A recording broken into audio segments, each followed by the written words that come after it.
gure ustez, egoerari aurre egiteko, eta ez gaude hitz egiten legislatura batetaz, ez gaude hitz egiten sigla batetaz, ez gaude hitz egiten pertsona batetaz. EH Bildurentzat, egoerari aurre egiteko egitasmo demokratiko benetan radikal eta plurinazional bat da martxan jarri behar dena. Operazio horri aurre egiteko.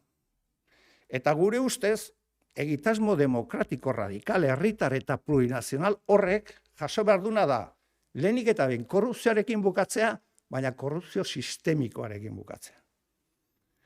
Eta hor, erori behar diren guztiak. Besteak beste, IBEX-en dauden asko.